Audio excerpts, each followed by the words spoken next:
তুমি আমাকে একটা সাকিব এনে দাও, বিনিময়ে আমি তোমাকে একটা গোটা ক্রিকেট রাজ্য দেব। আমাকে একটা সাকিব এনে দাও, বিনিময়ে তোমাদেরকে আমি একটা গোটা ক্রিকেট রাজ্য দেব। হ বাই হ, কথাটা একবারে 100% পিওর অথেন্টিক নির্ভেজাল একটা কথা কইছে।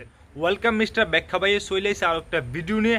আজকের টপিক হইতেছে এই ভদ্রলোক আমাদের সবার পরিচিত মুখ সাকিবুল হাসান।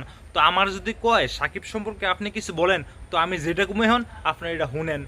সাকিব একজন ক্রিকেটার, সাকিব একজন অলরাউন্ডার, সাকিব একজন ব্যবসায়ী, সাকিব একজন ফসা রাজনীতিবিদ, সাকিব একজন 7 মাসের এমপি।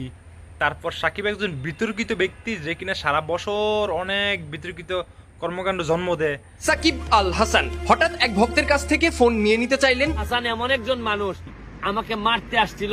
আর সে একজন সমালোচিত ব্যক্তি এবং অনেকেই বলে সে একজন দুর্নীতিবাজ ব্যক্তি এবং অনেক জুয়ারির সাথে জুয়ারির অ্যাডভার্টাইজ করেছে। তারপর আর কী কমো আমি, যাই হোক আমার এতটুকুই তার সম্পর্কে বলা। হ্যাঁ, আরেকটা আছে ওই যে নাফিসা কামাল সম্পর্কে, সে নাকি নাফিসা কামালের সাথে একটু রসালো সম্পর্কে জড়িত হয়েছে।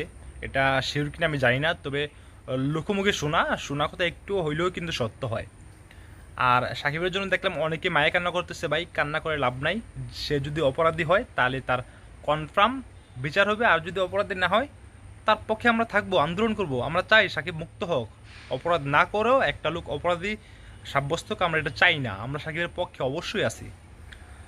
তবে ভাই, আপনি তখনই বাড়াছিলেন যখন এমপি ছিলেন না, আমাদের সকলের মাঝে ছিলেন, এমপি হয়েছেন, আপনি একটা দলে ঢুকে গেছেন। ফসা ডিম আছে না, ফসা ডিম, অনেক দুর্গন্ধ, ওই ফসা ডিমের মতো হয়ে গেছেন এমপি হওয়ার পরে, খালি দুর্গন্ধ বের হয়। তো আশা করছি আপনি বুঝতে পারছেন, আপনি একজন অভিজ্ঞ লোক, সারা পৃথিবীর ক্রিকেট অলরাউন্ডার আপনি, আপনার অবশ্যই মেধা আছে। এটাতে যাওয়া আপনার ঠিক হয় নাই। এটা তো একটা বাচ্চা লোকে বুঝে, আপনি বুঝলেন না। তো চলে গেছেন, সমস্যা নাই, আবার আমাদের পক্ষে থাকবেন। কোটা আন্দোলনের সময় আপনাকে দেখেছি আমরা একদম নিস্তেজ, মানে সাকিব কথাই কইতে পারে না। এটা কী ছিল ভাই? আপনি প্রতিবাদ করবেন, আপনি প্রতিবাদী ব্যক্তি, অলরাউন্ডার, সব দিক দিয়ে আপনি অলরাউন্ডার। তো ভাই ভালো থাকেন। আর পাকিস্তান আপনার যাত্রা শুভ হোক। দেশে আইসেন, ভাইদেরকে দেখে নে, ভালো থাকেন। আসসালামু আলাইকুম।